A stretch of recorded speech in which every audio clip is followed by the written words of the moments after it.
Hello மீடியஸ், நான் உங்கள் பிரச்சனையா. இப்போ பிக் பாஸ் ஜூலி அவர்கள் தாவேக தலைவர் விஜயோட வேலூர் ஸ்பீச்சை எதிர்த்து ஒரு வீடியோ போட்டிருந்தாங்க. அதுக்கு சோசியல் மீடியாவில் தளபதி ரசிகர்கள் பதிலடி கொடுத்துட்டு இருக்காங்க. அந்த பதிலடிக்கு பதிலாகவும் அகைன் ஜூலி அவர்கள் தளபதி அவர்களை நக்கல் பண்ணுற மாதிரி ஒரு வீடியோ போட்டிருந்தாங்க. இங்கே நம்ம ஒரு விஷயத்தை யோசிக்கணுங்க. அவங்க என்ன பேசினாங்கன்றது நமக்கு முக்கியம் இல்லை. இந்த டைமில் ஏன் அவங்க இப்படி பேசினாங்கிறத பற்றி தான் நம்ம யோசிக்கணும். அதாவது அவங்க நம்மள மாதிரி ஒரு நார்மல் லைஃப்பில் வாழ்ந்துட்டு இருந்தாங்க.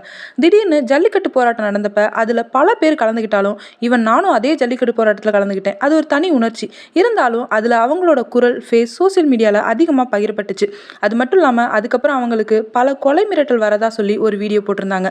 அதில் தான் இன்னும் ஃபேமஸ் ஆகி பிக் பாஸில் வாய்ப்பு கிடச்சி அவங்க லைஃப் வேறு மாதிரி சேஞ்ச் ஆச்சு. நிறைய நெகட்டிவ் விமர்சனமாக இருந்தாலும் ஃபினான்சியலாக அவங்க ஸ்டேட்டஸ் உயர்ந்துச்சு. பட் இப்போ அவங்களுக்கு எந்த சினிமா வாய்ப்பும் வரல. முக்கியமாக அந்த பணத்து மேலேயும் ஃபேமஸ் ஆகுறதுலையும் அவங்களுக்கு பேராசை வந்துருச்சு.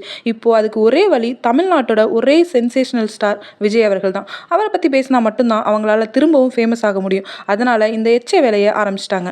ஏன்னா அவங்க பேசுனதில் எந்த ஒரு லாஜிக்கோ சொசைட்டி பற்றின அக்கறையோ இல்லை. சரியாக அதை பைத்தியம் மாதிரி பேசிகிட்டு இருந்தாங்க. முக்கியமாக விஜய் பற்றி தப்பாக பேசினா சோசியல் மீடியாவில் கிளிப்பாங்கன்னு தெரிஞ்சு தான் திரும்ப திரும்ப வீடியோ போட்டுட்ருக்காங்க. நான் ஒன்று மட்டும் நிச்சயமாக சொல்கிறேங்க, ஜூலி சீக்கிரமாக விஜய் அவர்களை எதிர்க்கிற ஏதோ ஒரு கட்சியில் சேர்ந்துட்டேன்னு நல்லா போஸ் கொடுத்து ஒரு ஃபோட்டோவை சீக்கிரமாகவே ஷேர் பண்ணுவாங்க. காசுக்காக என்ன வேணாலும் பண்ணுவாங்க. வெயிட் பண்ணி பாருங்கள். இதை பற்றிலாம் நான் பேச வேணாம்னு நினச்சேன். பட் நாட்டில் பல பேர் இப்படி தாங்க இருக்காங்க. ஃபேமஸ் ஆகிறதுக்காக நியாயமே இல்லாமல் ஒருத்தரை தப்பாக பேசுறது. ஸோ இவங்க வீடியோவை தயவு செஞ்சு கண்டுக்காமல் பதில் சொல்லாமல் விட்டாலே போதும், தானாக அடங்கிடுவாங்க. வீடியோ பிடிச்சிருந்தா லைக் பண்ணுங்கள், சப்ஸ்கிரைப் பண்ணி சப்போர்ட் பண்ணுங்கள். தேங்க்யூ ஃபார் வாட்சிங்.